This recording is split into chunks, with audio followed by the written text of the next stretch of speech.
Hey, everybody. Good morning or good afternoon, depending on what coast you are. And welcome to our webcast, Selecting the Right Key Performance Indices, or KPIs, for your project-based organization. So just a couple of quick housekeeping items before we start. I will be answering your questions, so do please put your questions in the Q&A console, and I'll either answer them throughout the presentation or at the end of the webcast. And if we run out of time, I will be happy to send you an email directly, so your questions will get answered. You will receive a recording of the webcast. We had a question about that already, and you will also get a copy of the slide deck, and we'll have that to you within 48 hours. So let me quickly introduce myself. I'm Kim Coster, and I specialize in project and financial management. I spent 21 years in the government contracting world, and I worked for both Raytheon and ATK, and held jobs like controller of the Javelin joint venture, was a product line business manager, EV focal point. I did several things during that 21 years. For the last 8 years, I've had the opportunity to work for project-based ERP providers, and in this last year, I landed at the best project-based ERP software company ever, which is Unanet. Now, over the years, I've seen many successful initiatives to utilize KPIs where we actually understood what the goals of the organization were and we were executing to those goals. And I've seen some that weren't quite so successful. And I look forward to sharing some of those insights today with you. Now, growing and being profitable, they're the goals of most business, but they may not be the goals of the end-all goals of all organizations. Things like cash or working capital may also be important. What's really difficult is formulating an overall business strategy and then deciding on what path to take. So where do you start? And the answer really does lie in the financials and the project data that you have, both past and current.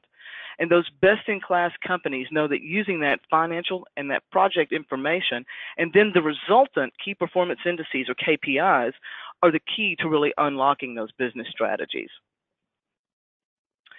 Now, let's level set on exactly what a KPI is. So a KPI is a measurable value that demonstrates how effectively an organization is achieving its key business objectives, and key is the key word. So organizations will use KPIs at multiple levels so that they can evaluate their success at really reaching the targets that they've set for themselves. So they may have high-level KPIs that focus on the overall performance of the enterprise, and they may have low-level KPIs that still focus on the intent of the enterprise, but they may focus on things like project management, process adherence, schedule, budget adherence, those kinds of things. Now, in order to get that measurable value that we were talking about, you're going to need data. And we'll definitely need data because most KPIs are an actual calculation. Now, before we can even start to really delve into KPIs, we really need to discuss the state of your data. Now, I've been around for a long time, and, a lot of data is pretty messy from the past, especially if you've changed ERP systems. There's always a lot of cleanup that goes along with the implementation. And cleaning up that old data, it really is difficult, but it does have a wonderful payback if you'll spend the time and money to do that. So if you have accurate historical data, it's going to shine light on the things in the past that worked and the things that didn't work. And if you have current information that's correct, you're going to see what's working today. And if you have an integrated system, then you're going to be able to look at the forecast that you have and be able to predict the future. And that combination of accurate data, it's really going to help chart your business strategy and your future. So now let's delve into the cost of poor data. I found these couple of quotes, and so I just want to read them out loud to you and make sure that we hear these because they're staggering to me. IBM estimates that the yearly cost of poor quality data in the U.S. alone in 2016 was $3.1 trillion. Wow. The other one that I found was 1 in 3 business leaders don't trust their own data. And I think that may be a little bit generous. I think it's probably 1.4, something that they couldn't quite round up to 2. But those are very telling statistics. And the reason that that's happening is because there's lots of manual processes that continue to go on. There's off-book calculations that are happening. And then you have to reconcile and re-reconcile. And a lot of times you're reconciling and re-reconciling incorrect data because you've got processes that aren't being followed or they're not documented. We still have lots and lots of email running our projects, we have Excel spreadsheets, and we have lots of PowerPoint, and we have disparate systems. So we may have an accounting system that we've outgrown, so we're using Excel to do our resource management and some other tool to do our time collection, and all that integration takes a lot of time. So you may be asking yourself after looking at that, do you really trust your data?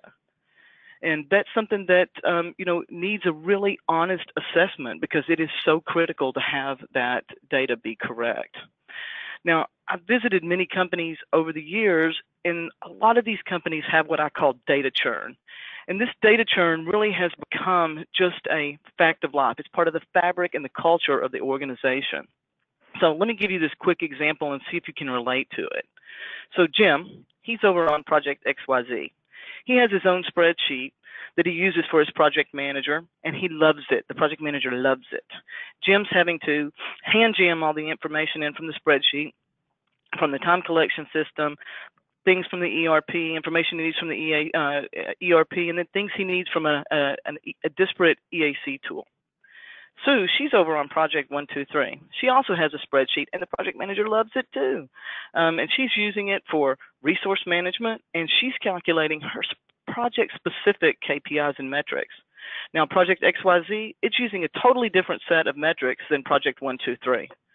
Now, all these disparate spreadsheets, they have to be consolidated by somebody, and typically that becomes your accounting and finance team, and it's just an absolute nightmare for them. Otherwise, they won't be able to get any kind of integrated enterprise look at the data. And no one really wants to let go of those custom spreadsheets.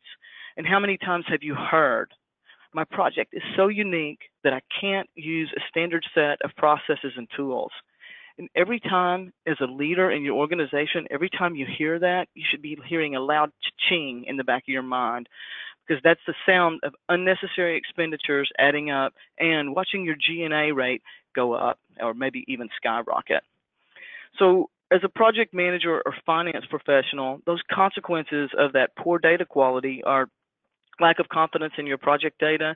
You have long hours. I know that I spent sometimes till 4 o'clock in the morning preparing charts and reports and PowerPoint charts for our executive management. And I always had that constant nagging feeling that the information I just gave the boss was wrong. And I'd stay up going, wake up going, oh my gosh, that spreadsheet was wrong. And then not only did I potentially embarrass myself, but I potentially embarrassed also my management. Now, for an organization as a whole, the consequences can be loss of revenue, revenue leakage, so you're really not making, you're not maximizing the revenue on all your projects, decreased profit, you could have your reputation be tarnished, and the KPIs that you're using to manage your business can be wrong, and because of that, your future wins may be at risk. So now that I have absolutely depressed you, let's go on and talk about tips to keep your data clean. So there's 6 of these tips, and we're going to go through these pretty quickly because we're going to get into the meat of the KPI discussion here pretty quick. But the first tip would be to treat your data just like any other asset. Protect it, make sure it's secure. Also, you need to think through how you want that asset to look in the future. And so you need to be very deliberate with your costing structures and data collection so that you can maximize the use of that data for future bidding, for your KPIs, and for lessons learned.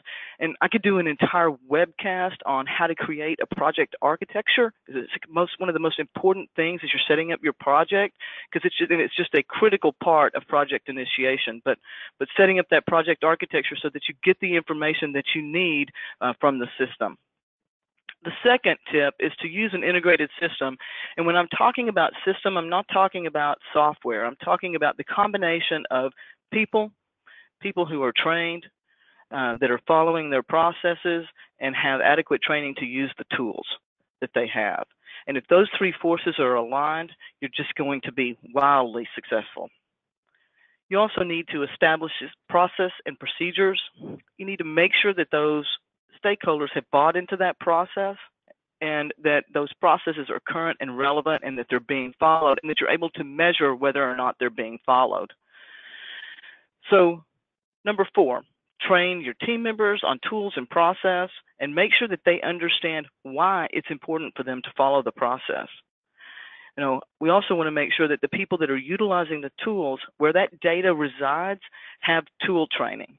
I've seen so many times where we get into an implementation or things get tight in the business and we say, we're not going to give that training to those folks, and we ask them to limp along in their tools. So, I can't tell you how important it is that we get the training that they need so that they can maximize the usage of the tools as well as keep the data clean and relevant.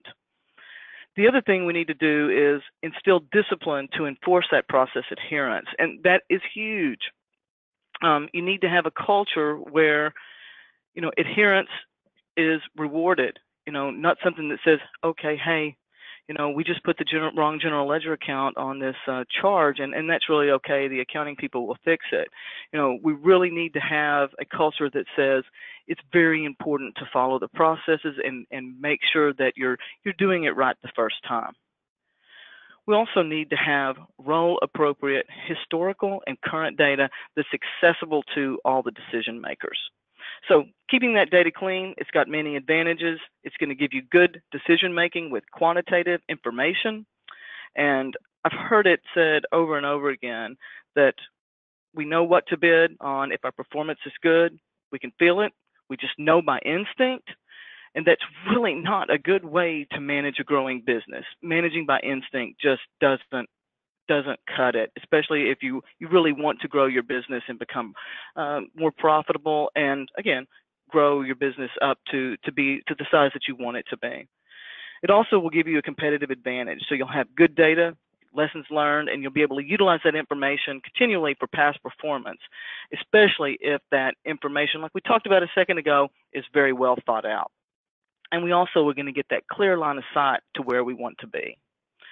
Okay, so now we've got our data clean, and we're going to go into steps to unlock business strategies. So these are going to be the main 5 topics that we're going to talk about for KPIs.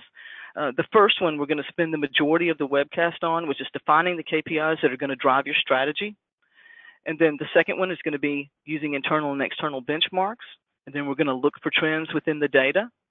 We're going to take time to probe deeper into the data, and that data is going to be correct, so we're going to get good information as we probe down. And we're going to talk a little bit about using an integrated tool set to manage your business. So let's start off by talking a little bit more about KPIs. So KPIs are going to measure that activity, and they're going to really reveal to you how your business or a specific team is performing against a set of goals. Now, KPIs are the most critical metrics, and I say critical because that's very important, that measure the success of specific activities used to meet business goals. And those need to be measured against a target or a benchmark, and that adds context to what's being measured. So that's going to give you the indication of whether or not you're performing well or you're performing badly. What a KPI is not. If a measurement of an activity or a metric doesn't directly influence the achievement of your business goals, then it's not a KPI, it's simply a metric. So, metrics are great too, but not all measurements are created equal or important. Therefore, not all metrics are KPIs, but you may want to measure many different things within your business. They may just not be key. The other thing about a KPI is that it's only as valuable as the action it inspires.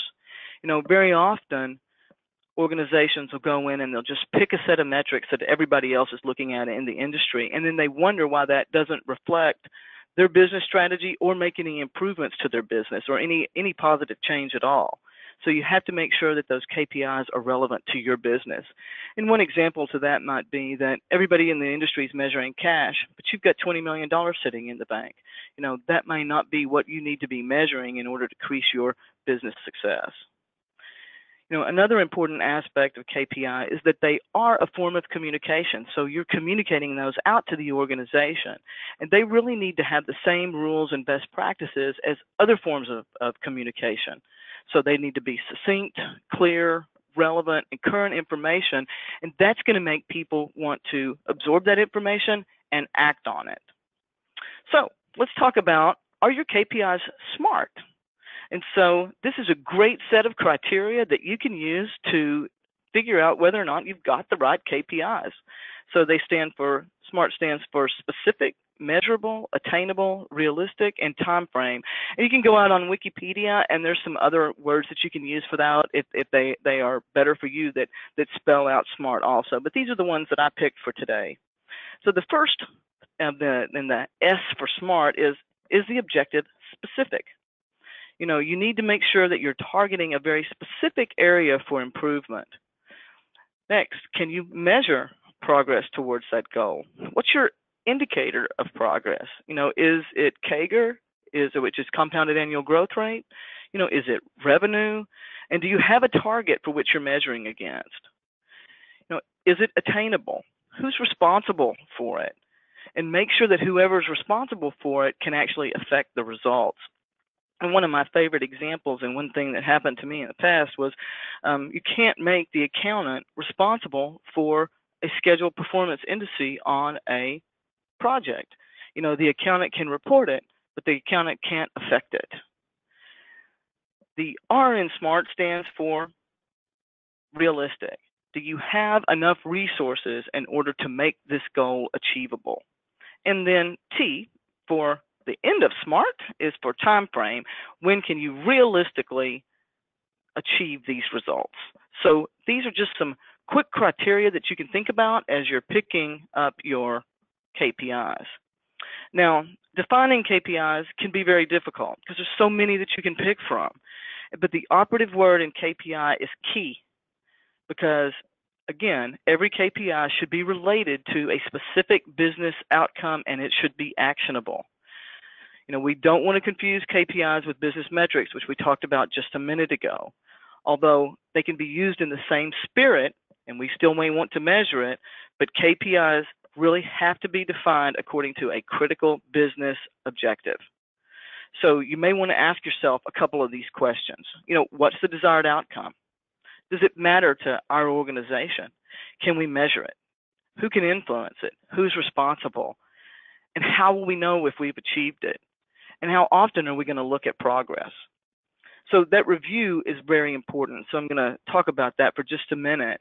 You don't want to overdo things like stand-up meetings, etc. I worked for a company where we did one every week, and it kind of lost its effectiveness.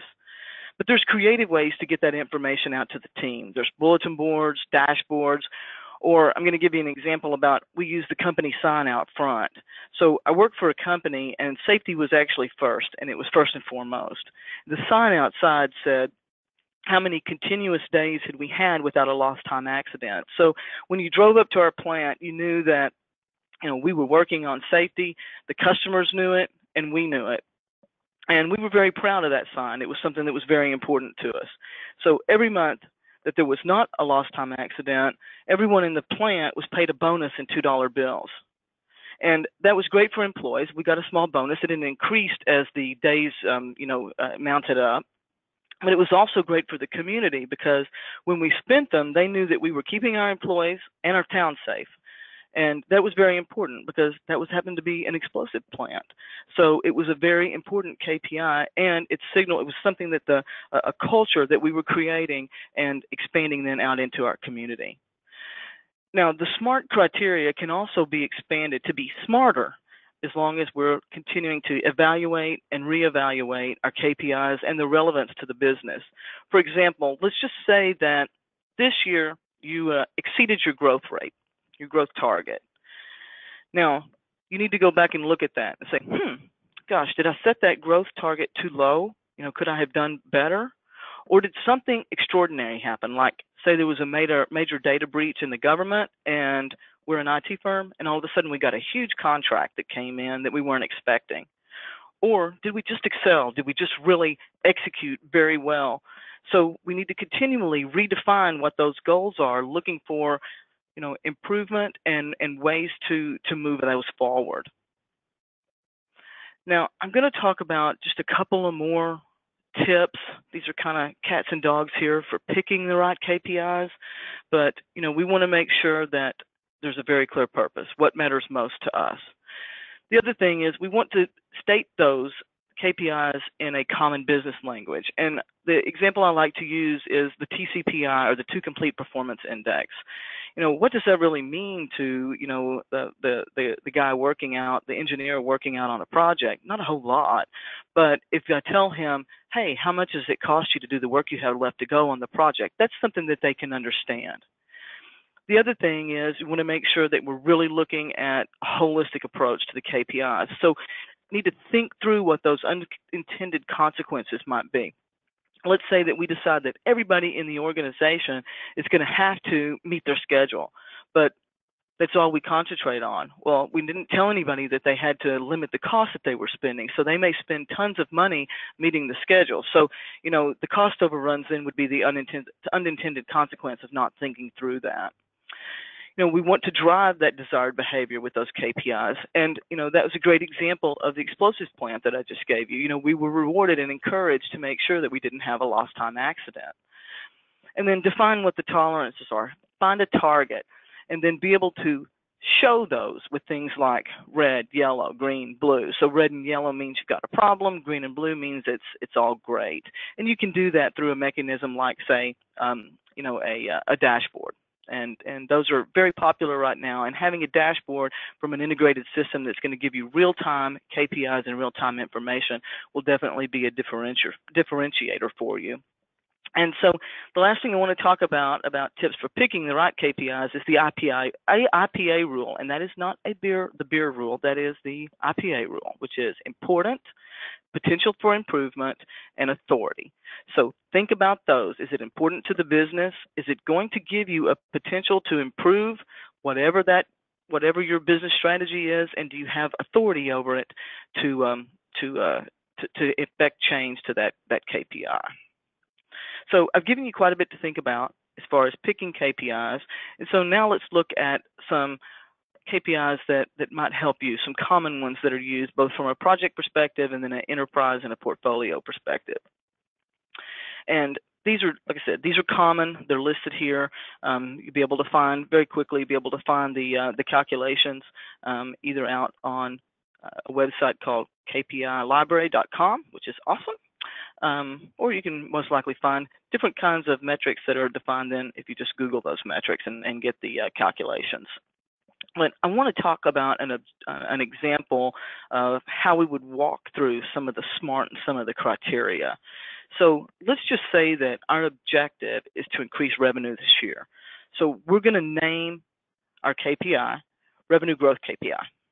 And here's how we might want to think about that KPI as we're figuring out how we want to define it. So we need to increase our revenue by 15% this year. And if we achieve that 15% revenue increase, for the first time, we're going to be profitable. That's awesome. Now we're going to measure that. We're going to measure that based on past performance, and we're going to take a look at our forecast and see exactly where it is, what our target should be, and we're going to measure to that. We're going to increase by that 15%. We're going to do that because we're going to hire additional sales staff, and we're going to work very hard to upsell to our existing customers. And we also need to win 50% of our current bids. Now, the person that's responsible for this metric is the COO. And he's responsible to make sure, and he has the authority to make changes and course corrections and help us achieve that revenue target. So at the end, what we were driving for is our revenue to increase by 15%, and we're going to review those KPIs on a monthly basis. And that just gives you kind of a quick idea of how you might want to think about a KPI and walk through all the different pieces of SMART and IPA to make sure that you've got the right KPI and that you've got the right criteria for it. Now, the one thing too is that we were looking at that top level revenue, but we talked a little bit about lower level KPIs also. So those project KPIs, those are also, we may have the enterprise to increase the revenue, but we only get revenue by executing projects, right? So, we need to make sure that we're measuring how well those projects are performing. So we want to look at things like on-time delivery, on cost, are we utilizing our resources adequately, bill rates, those kinds of things. And the one thing that's really important here, and I'll state it, is that the leaders in the organization have to make sure that they have flown down the goals to the organization so that everybody knows what they're executing to. The initiatives that I've seen that failed, we did not have any direction, from the top. And so that's very important that you understand what the goals are and that they're flowed all the way down through the entire organization. So I'm just going to show you a couple of screenshots and ways that you might be looking at some of these KPIs. So one very important measure is the pipeline snapshot. And the pipeline really is your barometer for growth. So you want to be able to track that, and hopefully you are all doing that. So if you have an integrated system where you're putting in your opportunities and then going ahead and doing some forecasting for those, it's going to show you where your opportunities are in the pipeline. So here you can see the different stages. So whatever your BD process, gate process actually is, you may have 10 stages, you may have 3, depending on how complex your business is. But being able to look at that, understand where you are, understand and look what customers are out there, what the project is, and then this is just some summary financial information on this report, where you can see the total value, the labor bill budget, those kind of things. But you can also look at this pipeline by portfolio. You can look at it at the enterprise level. You can see other things too, like the total value. You could look at expected value. You could have metrics in this like most likely, and look at your potential resource needs. So you can actually do resourcing at this level. So very important that you understand where you are from the pipeline and that you have reports and information that you can look at. The next one is the resource utilization. And we talked about resource utilization from being able to make sure that we were able to achieve our KPI goals, but we also need that resource utilization in order to be able to manage our projects. So we want to be able to see if our resources are under or overutilized. And you can see quickly and easily here with this report, my eyes go immediately to the red, where I can see that Eleanor and Clark here are way overused, and then the yellow where everybody's underutilized. And so this is great because this kind of visualization brings our attention very quickly to areas where we need to manage and work on. So I call that really management by exception. And this kind of visualization really does need to become the standard for your company. It makes it so much easier to make decisions. Next would be net margin by project. And if margin is important to you in your organization, then you really need to have these real-time reports where you can slice and dice showing margin by project. You can show it by customer, organization, portfolio. And this kind of information will also help you decide what kind of projects you want to bid on, because you're able to see what's the most profitable. And it's also cool because you can look at it by portfolio and look and see how well that portfolio is performing, and then look at all the individual pieces underneath it and see if maybe one project is dragging you down, and you have what we call that revenue leakage, where you weren't maximizing your total profit, but it was masked by the overall goodness of the portfolio level. So it's a good way to make sure that you're not leaving profit and revenue on the table. The next is one of my favorite reports, which is EVM. And EVM truly is a very popular project management technique. And this information is going to tell us how much work has been done and how much it costs us to perform the work that was done. And you can have all kinds of metrics that you're calculating. Down here, you can see all these different metrics that you have with the earned value data that you have. So you'll have schedule variances, cost variances, schedule performance indice, cost performance indice, all kinds of variance at complete, EACs, and independent estimate that you can also calculate if you're using earned value. Lots of great metrics for those lower level projects if you believe that earned value is a best practice. And hopefully a lot of you do, and that you're doing earned value whether or not you're required to or not. And this will be the last report that I show you, which is really actuals versus plan. And, it's very good to have visualization of how well you're actually performing against the plan. So, and what are you spending? Do you have a spend variance between your budget and your actuals? And it's really great to have this to be able to track from both a cost and a schedule perspective.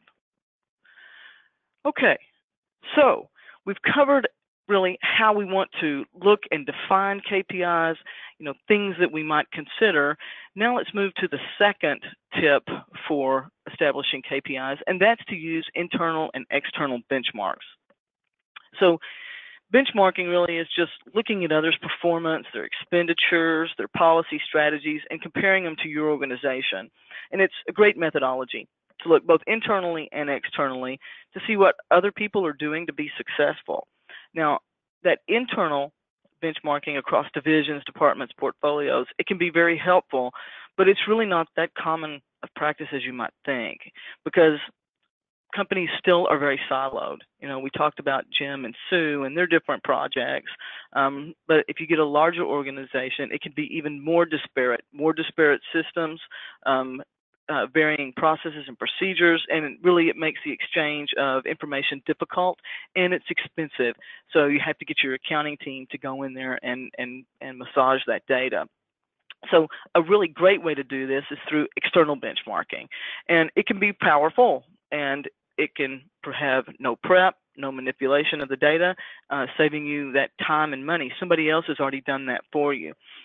So just a couple of reasons why benchmarking is very important, and it's to give perspective of the overall industry. So, the one that we're going to talk about here is really over the entire GovCon industry.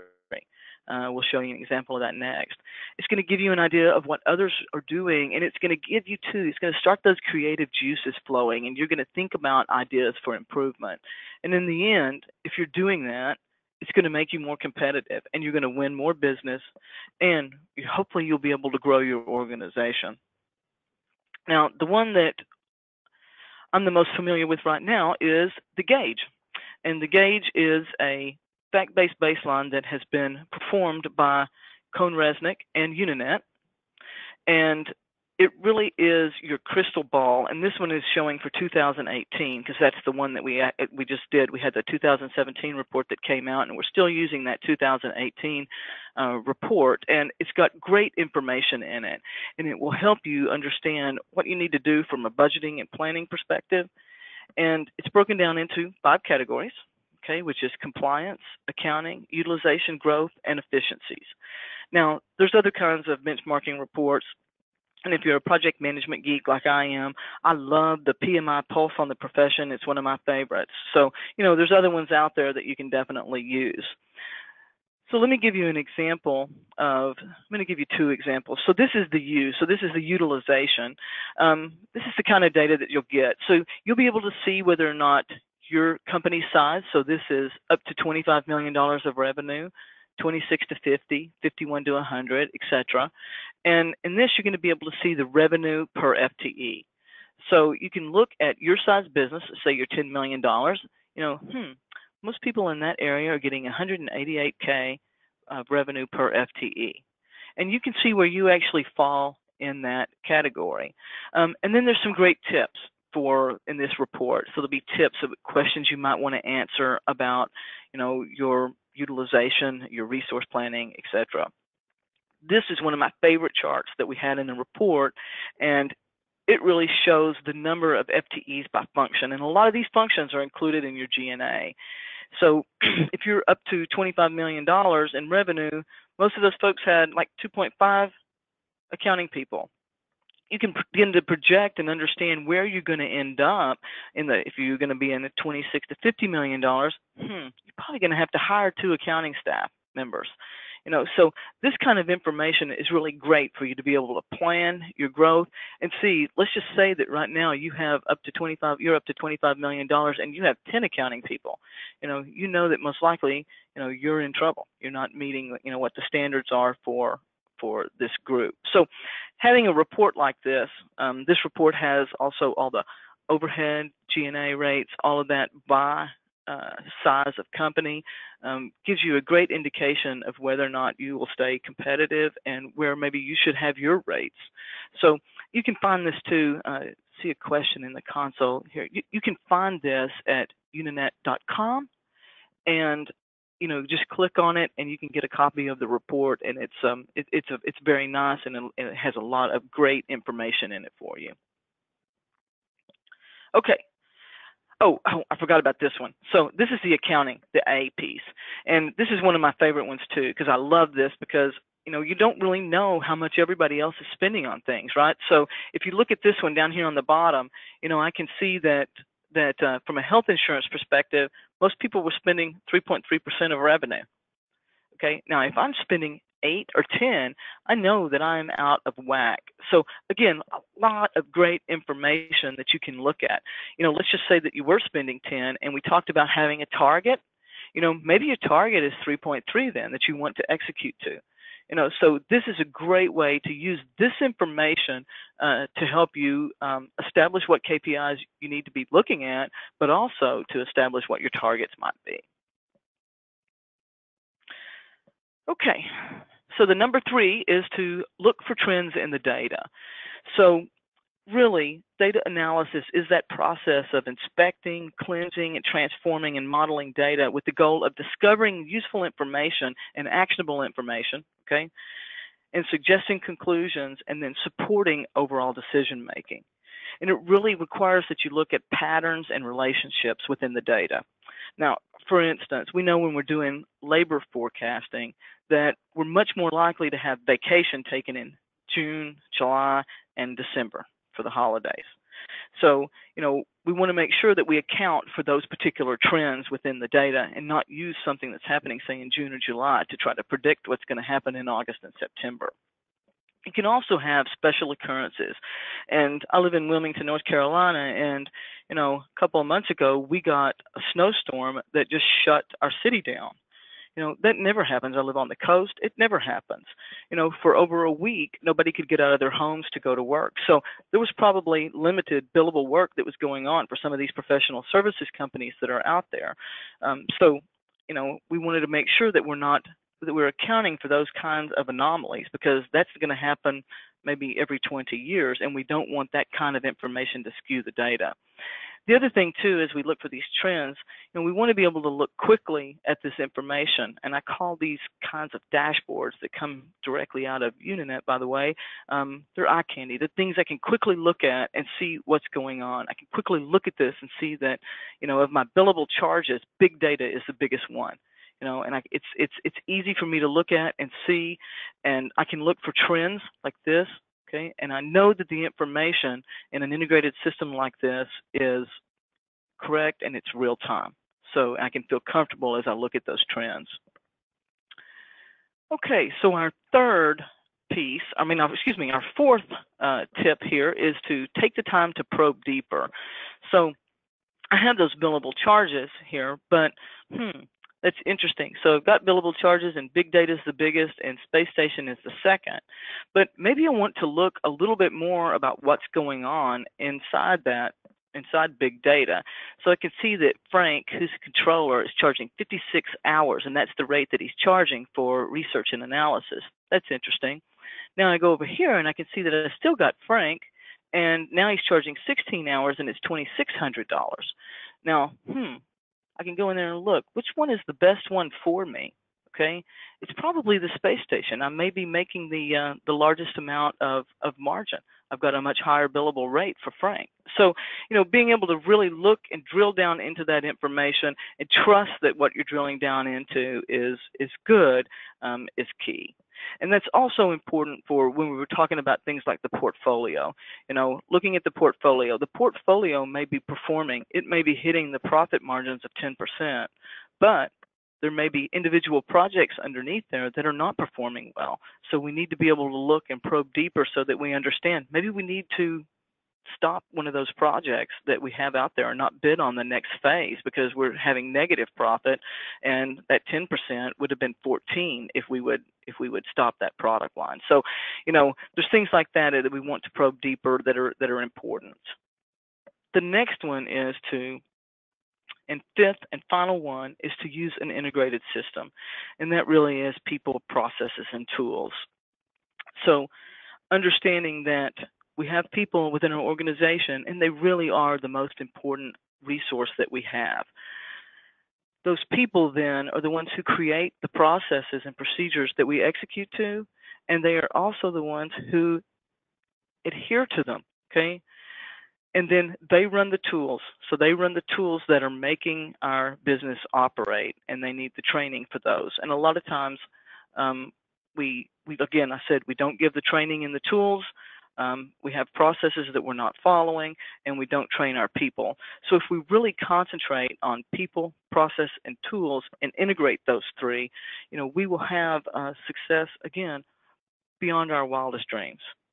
And the one thing too is that from a tool perspective, if you're a project-based organization, you want to make sure that the tool that you pick has projects at the center, so that you're getting those real-time analytics and KPIs throughout the entire project lifecycle. So that's extremely important. Now I'm going to plug Unanet for just a second. So Unanet truly is that one software for projects, people, and financials. So it is totally integrated, one system. And so it allows you to plan, do your pipeline management and your budgeting, revenue forecasting, and resource scheduling, skills management right up front, all in one tool. You don't have to have an Excel spreadsheet that's feeding it. You can do it all in one place. And then you're able to execute those projects. So you're able to do your planning of the project inside. If you win the project, you're able to execute then and quickly turn that over. We've got timesheets. There's per diems, approvals, collaboration, and notes. And then you're able to monitor. So you're able to see what's going on your project and see those real-time dashboards and KPIs, because it is a totally integrated system. And then you're able to course correct very quickly if problems arise. And you're able to see those KPIs utilization. You're not going to have to go look at some off spreadsheet, Excel spreadsheet, in order to look and see what your utilization is. You're going to be able to see that immediately. You're also going to be able to invoice. And so you're going to be able to invoice very quickly and turn those hours charged very quickly into revenue and cash.